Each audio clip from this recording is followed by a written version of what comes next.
Start. Sir, I will briefly refer to the points raised by honorable members in their speeches.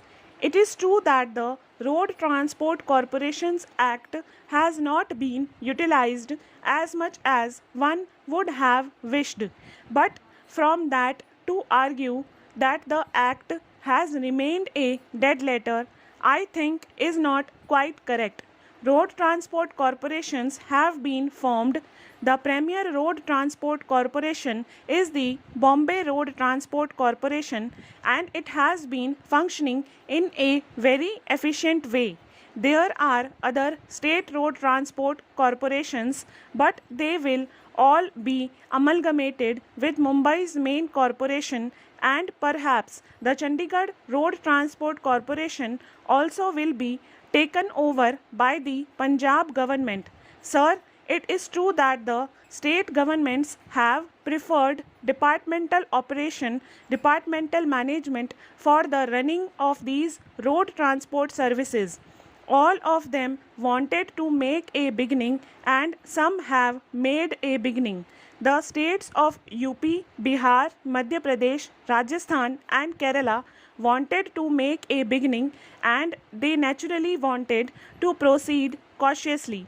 They wanted to expand slowly, and it was but natural that they wanted that all the profits that they could make out of this should go into the state coffers. When a corporation is formed, naturally there is central participation, and it was also envisaged that private operators might also share in the capital and become part of this corporation, though it has not materialized. The state governments thought that they had better keep the center away from this business so that they could run this undertaking themselves, so that whatever profit they are able to make, they could have for themselves.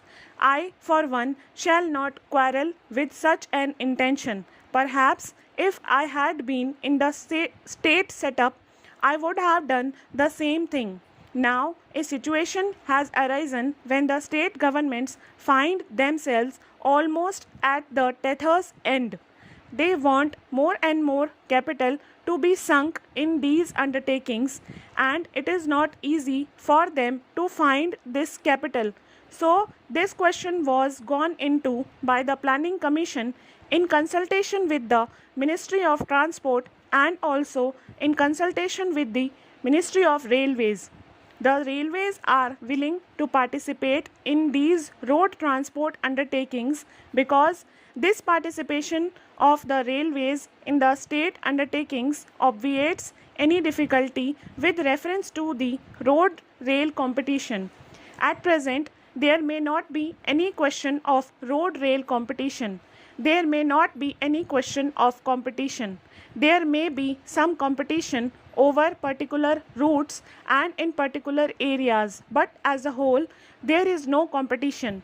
But it may not be so forever. A day may come when one form of transport may undercut another form of transport. Now, if you run the road transport services by means of a corporation, you immediately avoid the prospect of such a cutthroat competition on any date in the future, and it is for this reason that the railways are willing to participate and share in the capital of these road transport corporations. They have already done so in all these corporations. Not only that, even when it was sought to run the road transport services by means of limited companies, there also the railways had participated in the capital.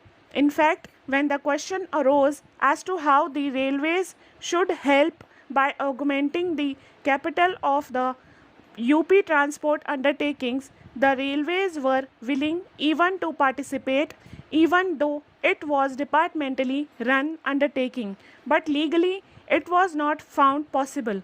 So, all the state governments have been advised that if they want more capital and if they want central assistance, the best thing for them to do would be to form a road transport corporation, and honorable members would have noticed that in the railway sector of the plan, a provision of rupees 10 crores has been made for participation by railways in the state road transport undertakings, which may be in the form of these corporations. So, that is the position with regard to these corporations. As I said in my opening speech, we were told that the Karnataka government is also willing to form a road transport corporation. It may be that other governments also may come forward to form such corporations.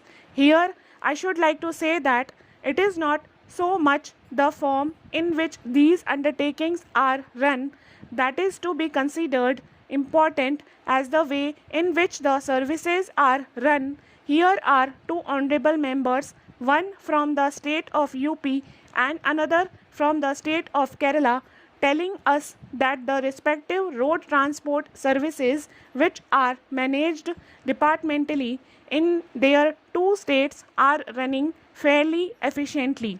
If that is so, if the departmental management can provide efficient and quick service, I have no quarrel with that. Although it may be that they may not be able to find additional funds and they may reach a point of saturation. Stop.